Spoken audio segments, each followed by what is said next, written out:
Функции са в норма, но няма индикации за промяна на поведението. Аз съм съвършен! Аз съм съвършен! Аз съм съвършен!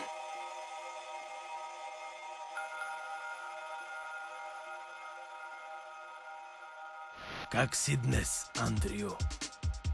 Днес? Кой ден сме днес? Всъщност няма никакво значение.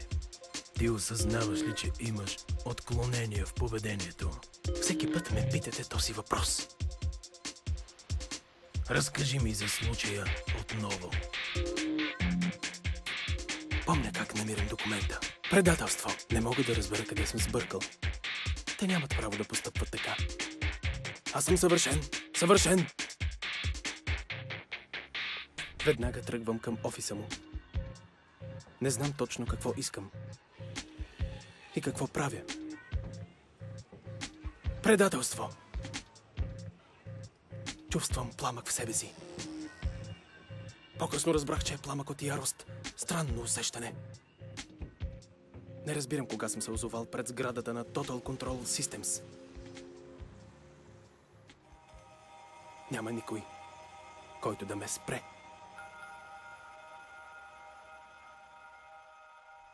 Не обръщам внимание на празното фоайе. Имам една цел. Аз съм съвършен. Не, нямам цел, но знам къде отивам. Те нямат право. Нямат право да постъпват така. Вече съм пред неговия офис.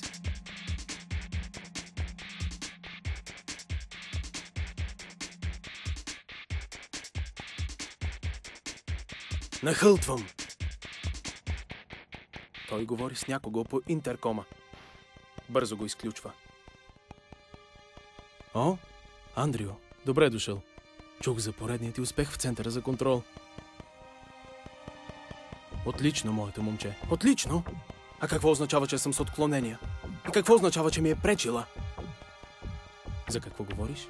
Не знам за какво говориш. Не знаеш за какво говоря! Не знаеш! Андрио, успокой се, моля те. Не знаеш? Не знаеш? Тя е пречила. Не знаеш ли?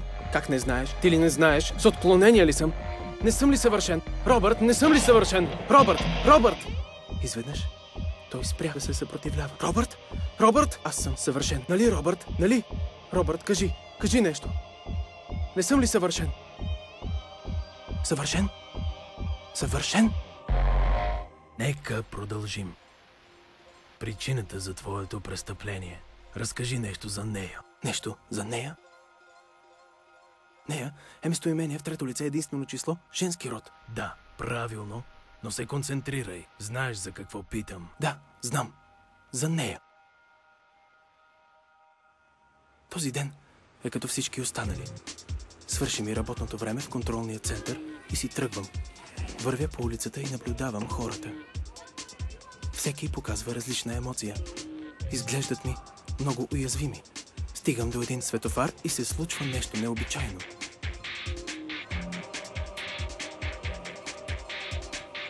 И до сега единственото, което помня, е един поглед, който е отправен към мен.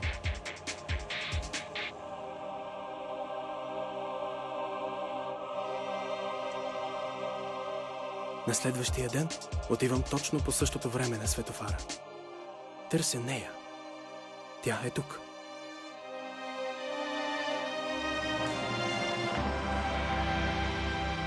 Първият път ме заведе да се разхождам. Никога не се бях разхождал. Срещахме се на едно приятно място, което тя ми показва. Таванът е син, а наоколо всичко свети в зелено. Там винаги бяхме сами.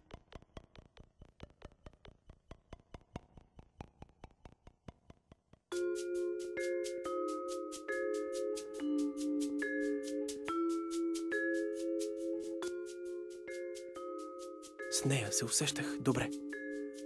Бяхме щастливи. Един ден я чаках 430 минути. Никога не беше закъснявала с повече от 17.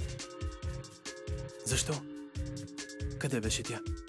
Какво се случваше? Бях сам. И така не я видях никога вече. По-късно разбрах, че се я трансферирали извън полиса.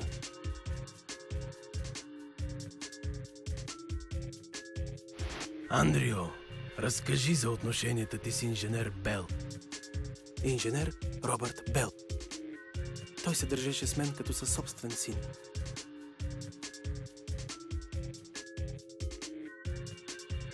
Обясни ми колко е отговорна работата ми в контролния център. Той ми показа всичко в компанията. Обучи ме за работа.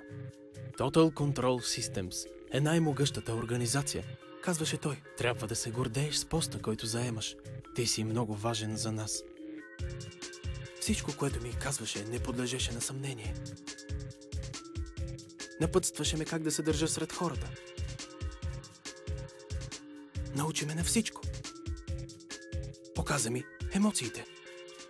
Имахме весели моменти. Андрио, ти беше важен за нас. Аз съм съвършен. За съжаление, имаш отклонения в поведението. Ти наруши директивата на Total Control Systems. Аз съм съвършен! Съвършен! Съвършен! Съвършен! Аз съм съвършен! Какво си спомняш за първи път, Андрио? Какво?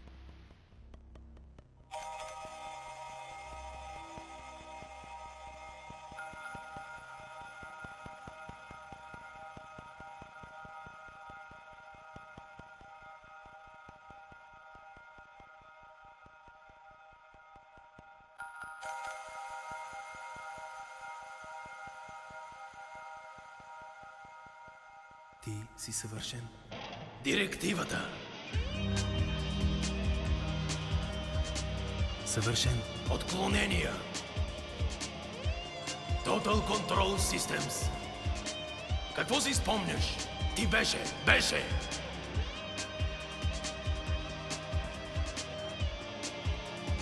Отлично, моето момче. Total Control. Трябва да се гордееш. Съвършен.